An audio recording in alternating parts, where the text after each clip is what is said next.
ચાલી રહેલો છે ચૂંટણીનો માહોલ, અને ચૂંટણીના રિઝલ્ટના પરિણામના આગળના દિવસે આપણે એક નાનકડા બાળકનો ઇન્ટરવ્યૂ લેવા માટે જઈ રહ્યા છીએ.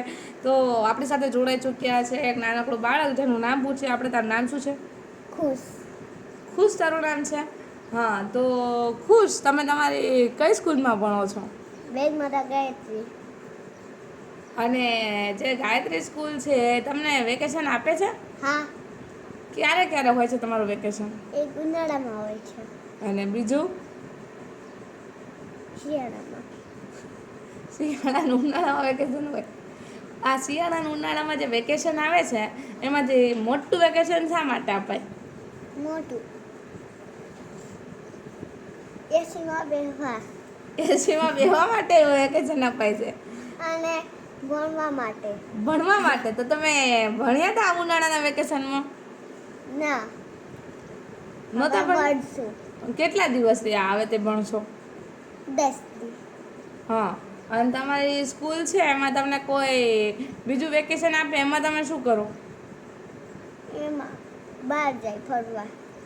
ફરવા જાવ? તને શોખ છે ફરવા જવાનો? હા. ક્યાં ક્યાં તું ફરવા જાય છે? અંબાજી જાઉં છું.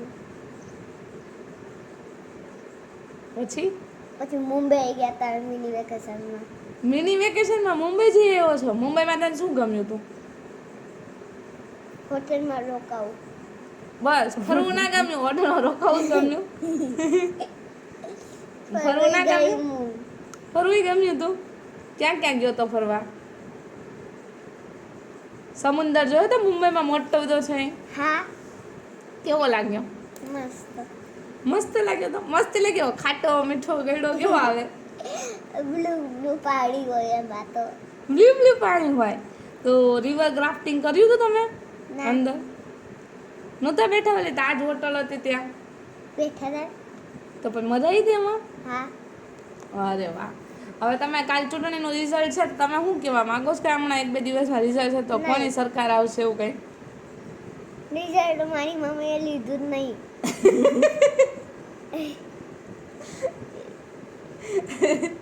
તો તને ખબર નથી? તું પેલા કઈ ધોરણમાં ભણતો?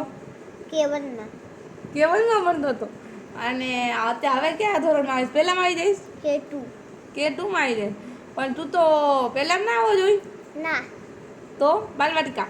નહીં. K2 આવી. K2માં આવીશ. તું ગુજરાતી મીડિયમમાં ભણે છે કે અંગ્રેજી મીડિયમમાં? ઇંગ્લિશ. તારું ગુજરાતી મીડિયમ તો પાક્કું છે, તો ગુજરાતીમાં ભણ ને તું. ના. કેમ અંગ્રેજી મીડિયમમાં ભણવું છે? વિદેશ જવાય નહીં માટે. ઓહો, વિદેશ જવા માટે? જબરા છો ભાઈ તારા તો. થેન્ક યુ મારી સાથે વાત કરવા બદલ. થેન્ક યુ ખુશ. અને કાલ તારો બર્થડે છે ને તો એડવાન્સ હેપી બર્થડે બેટા. Thank you.